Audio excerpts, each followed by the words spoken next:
Go for it. Okay, so I did mine over mood disorders, and I didn't really pick or choose any kind of specific mood disorder, just mood disorders all in general. So what I'm going to first define is what is a mood, and it's a subjective experience similar but not identical with an emotion. Moods are usually considered to last longer than emotions, but there's no certain length of the duration or time of how long they last. They can usually last hours or days. The intensity of moods is less than that of emotions, though, so they tend to be more global and diffuse or whatever. A person may be less aware of the moods that are produced and more aware of the stimulus. Moods are either positive or negative, as you all know, and they can vary with the time of day, the changes in environment, and the seasons. So what are mood disorders? Mood disorders are mental health problems such as depression, bipolar disorder, and mania. They can occur in anyone, and as well as children. They are also characterized by disturbance in the regulation of mood, behavior, and affect. Mood disorders are subdivided into 3 divisions: depressive disorders, bipolar disorders, and depression in association with medical illness, alcohol, or substance abuse. Depressive disorders are differentiated from bipolar disorders by the absence of a manic or hypomanic episode. In the etiology of mood disorders, the cause is not fully understood, but an imbalance in the brain of chemicals known as neurotransmitters is likely to play a role. Sometimes mood disorders may be related to a medical condition, substance abuse, life events, or other causes.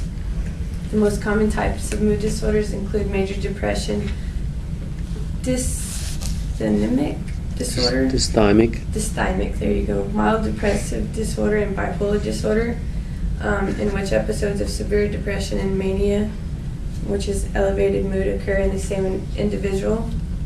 The prevalence that I found in my study was approximately 1 in 14, or 19.3 million people in the U.S. are affected by a mood disorder. The different types of prevalences that I found were depressive disorders at 9.5% of Americans. Regular depression was just 5.3. Clinical depression was 5.3 as well. And it says approximately 4% of this is adolescents, and they get severely depressed. 12% of them are women, and 7% are men.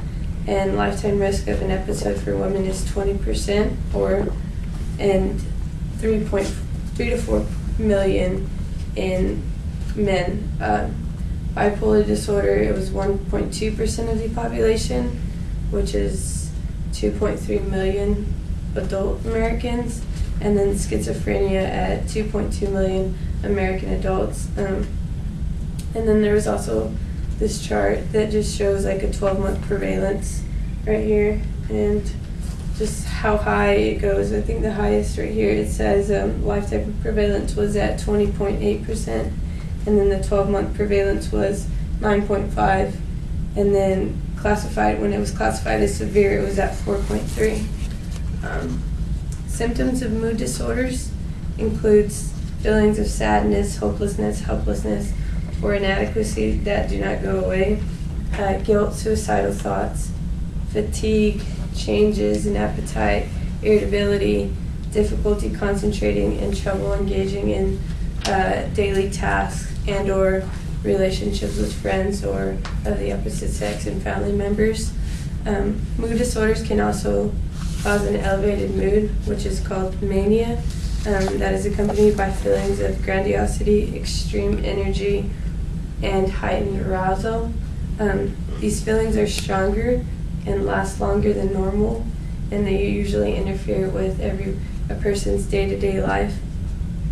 The treatment modalities, or the treatment for mood disorders, is aimed at addressing the negative feelings that a person is feeling, and they just try to help you to feel normal and capable of, getting ready for your daily activities that you will most likely perform.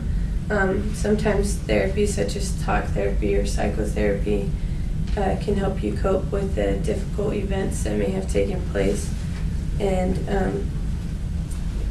this will maybe be enough to treat your mood disorder. But in some cases those won't help treat it. There's also medication that can be prescribed to correct a chemical imbalance if there are one. And then in severe cases, other therapies such as electroconvulsive therapy may be used.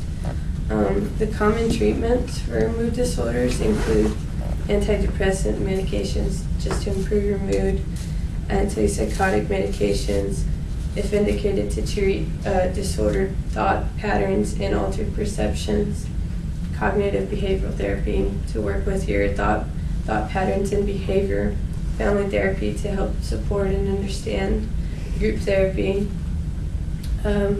hospitalization for coexisting medical problems and serious complications, severe disorders, or substance abuse, identification and treatment of coexisting conditions, individual therapy, mood stabilizing medications, and last is psychodynamic therapy to work on discovering and understanding past issues and their relationship to current thoughts or behaviors. And then it also had 3 other types of treatments for the mood disorders if you weren't likely to respond to medication in psychotherapy. And this may require, again, like I said, electroconvulsive therapy, light therapy in cases of seasonal affective disorder, and the last is transcranial magnetic stimulation. Mood disorders are diagnosed by a mental health professional on specific criteria. There must be symptoms, occurrences meeting the criteria for a specific disorder involving either depression or mania or both. The temporal pattern and particular causative factors also help establish a diagnosis. A thorough evaluation of current symptoms delineates how the manic or depressive episodes have interfered with the client's everyday living, including negative effects on family, friends, work, or school. And they also go in and explore the client's family history, as well as if there is any history of drug or alcohol abuse, which may interfere with the treatment. And like I said before, I didn't usually just pick one type of disorder, just because I feel like in general they're all kind of the same in a way in what they affect and how they affect a person. And I think that if we are more aware of how our moods can be affected and how we can change our moods or anything like that, it can help lead to maybe not causing those kinds of mood disorders. And that's it. Questions?